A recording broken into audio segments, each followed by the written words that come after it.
Você já vê em tela Márcio Holland, que é professor de economia na Escola de Economia da Fundação Getúlio Vargas, da FGV aqui de São Paulo. Márcio, boa noite. Obrigada por nos fazer companhia aqui no CNN Prime Time para falar desse assunto, que é um assunto que diz respeito ao bolso de todos nós, que afinal de contas que a gente que está bancando esse prejuízo. Vamos fazer o seguinte, pegando carona no tema que a Helena Landau nos traz, eu queria te ouvir sobre a privatização do Correios. Ainda é uma operação viável? Ainda é uma operação atrativa, dado que outras empresas privadas já assumiram esse serviço no Brasil, certamente fazem com mais eficiência e menos custo. Boa noite, bem-vindo. Boa noite, Thaís. Boa noite a todos que nos acompanham aqui.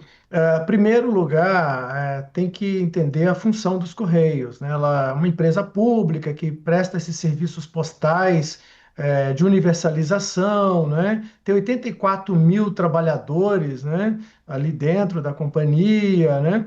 E tem como seus ativos também, além dos 84 mil colaboradores, mais de 10 mil pontos, né, distribuídos no Brasil todo, né? Tem uma capilaridade extraordinária, né? Mais de 26 mil veículos distribuindo provas, ENAD, Enem, distribuindo livros didáticos em geral.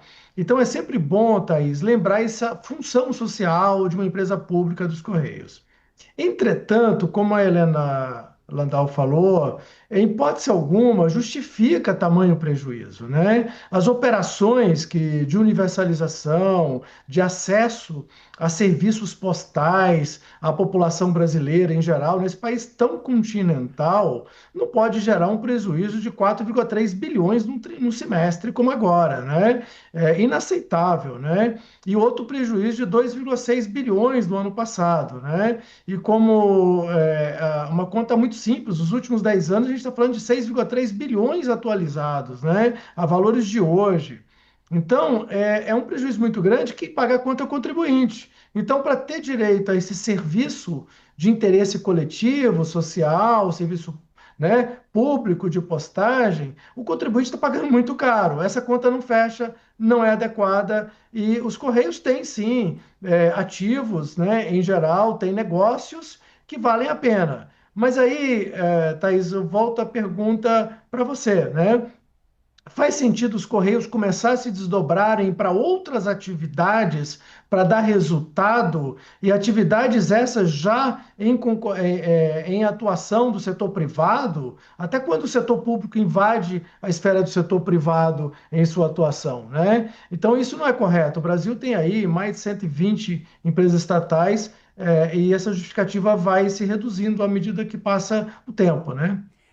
Esse é um ponto importante, porque quando a gente fala da função social, tem uma questão de responsabilidade, de atendimento à população, mas a gente já viu isso acontecer com a questão das telecomunicações já muito atrás, muitos anos atrás.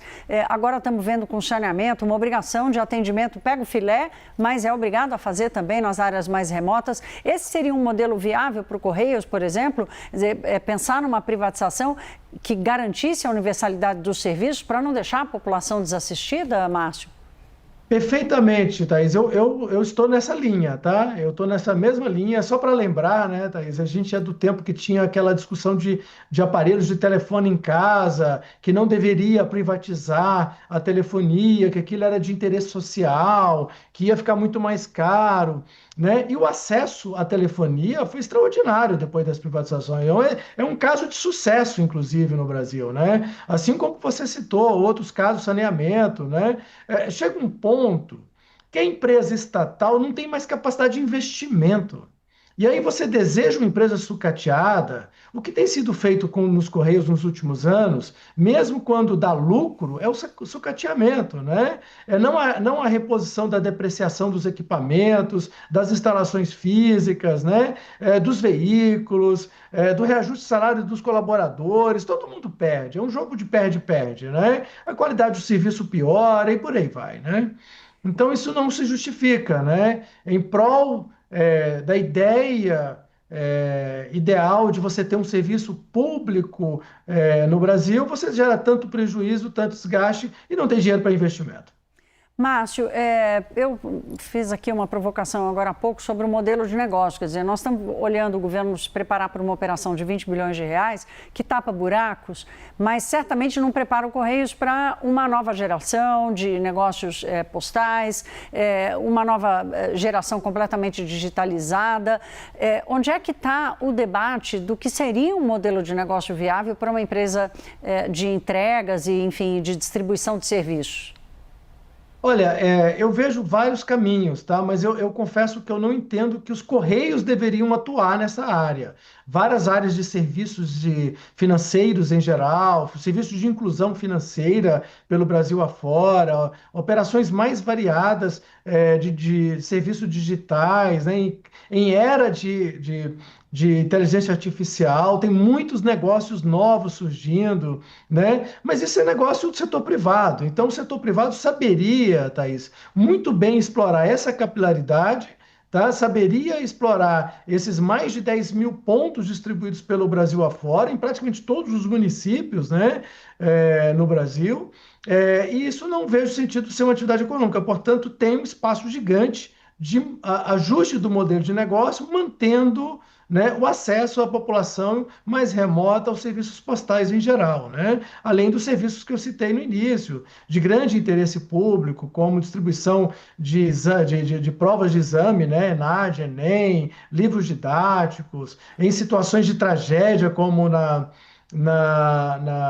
do Rio Grande do Sul, né, ser um ponto de referência para doações, né, cumpre sempre muita função, mas precisa dar um prejuízo de 4,3 bilhões no semestre? Esta é a pergunta que não não silencia no nosso cérebro. Não, e certamente não vai silenciar tão cedo com esse empréstimo se sair de 20 bilhões. Nós conversamos com o Márcio Holland, que é professor na Escola de Economia da FGV. Márcio, que passou pelo setor público, conhece bem gestão pública também no Brasil. Márcio, muito obrigada, meu caro. Uma boa noite para você. Boa noite, um prazer.